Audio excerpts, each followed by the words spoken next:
O abrigo, talvez, uma marca do serviço de acolhimento, é um lugar, falar bem de modo geral, onde as crianças estão sofrendo, não é? Elas estão sofrendo em geral, justamente pela falta desse contato, não é? Que também acho que o contato não é quando a Renata fala que se inscreve, não é? Ela está falando também de uma questão da linguagem, não é o prazer, não é humano, não se dá com qualquer um, não é? Ele se dá, tem escolhas, não é?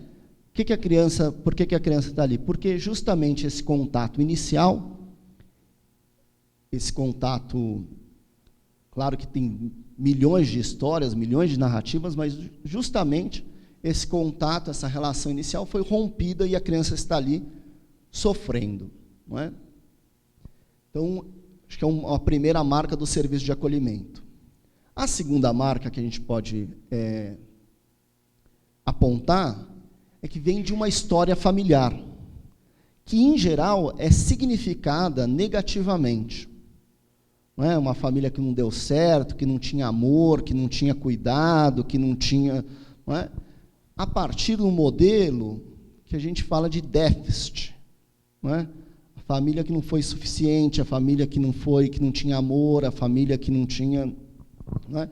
E eu estou falando isso a partir de uma escuta mesmo das equipes técnicas, dos educadores, das varas de família, né, das varas da infância e da juventude, que tem um olhar para essa família, daquela família que estava em falta, não é?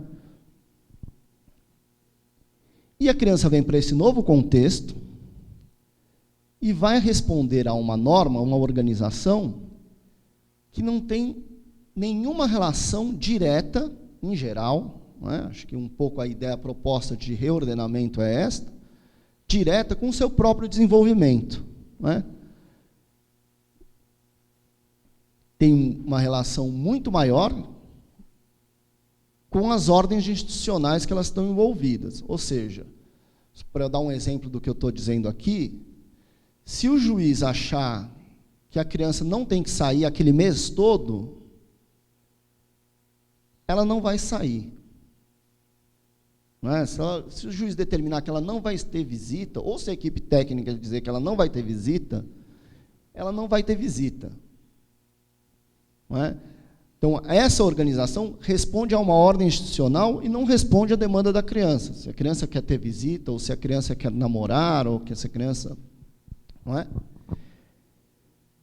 Tem uma série de atores que estão envolvidos na vida da criança e que têm mais poder, não é, sobre ela do que ela mesma, não é? E do que os próprios pais, que estariam imediatamente cuidando dessa criança. Não é? Então, como a gente desenvolve a sexualidade da criança e do adolescente nesse contexto? É uma pergunta aí para a gente discutir no nosso espaço de debate. E aí agora eu vou contar um caso para voltar nesse tema, não é?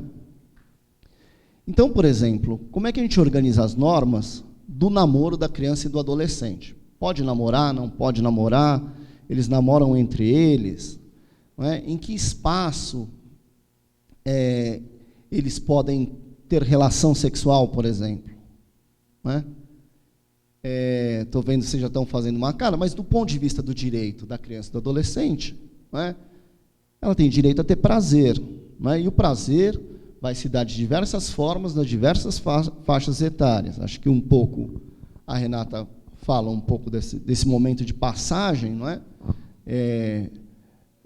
Da adolescência e da puberdade, portanto, mas ela tem direito a ter prazer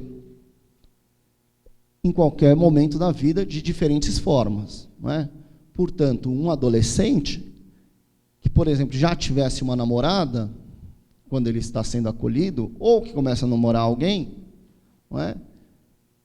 Onde ele vai poder namorar dentro do espaço da casa? Onde ele vai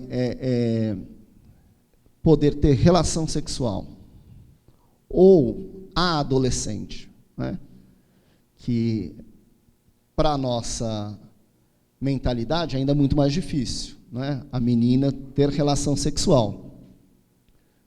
Porque do ponto de vista da norma, eles teriam direito a ter, inclusive a gente deveria oferecer segurança para isso acontecer. A gente deveria oferecer informação para isso acontecer. No entanto, como vocês vão fazendo esse monte de cara aí que eu estou vendo daqui, isso não acontece, não é? Por que isso não acontece? A gente tem uma questão da cultura, não é?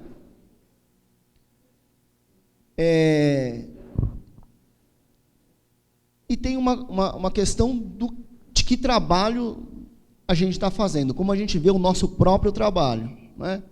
Porque a gente deveria ali estar garantindo convivência familiar e comunitária. Mas me parece que muitas vezes a gente ainda não saiu do registro do orfanato ou do reformatório. Então, não é incomum a gente ver o discurso falando assim, eu faço um exercício perguntando, o que a gente está fazendo aqui? Não é? Qual é o nosso trabalho? Qual é o principal objetivo? Que eles melhorem e voltem para a sociedade de uma maneira melhor. Não é? Isso é uma fala recorrente. Não é? Como se o abrigo não estivesse na sociedade. Ou que eles tenham um melhor comportamento. Inclusive, existem planos de melhora do comportamento baseado em reforço. Não é? Enfim, as pessoas vão criando essas coisas. Mas a gente não está ali para fazer isso. Não é? Eu sempre digo, se a gente conseguir suportar a dor dessa criança adolescente, né, da separação, e conseguir com que ele crie novos vínculos familiares e comunitários, nosso trabalho está ótimo. Não é? No entanto, a gente tira o foco desses dois itens, não é? E a gente fica pensando em controlar o comportamento de quem está enlouquecendo pela falta desse vínculo inicial, ou pela ameaça da destruição completa desses vínculos. Não é?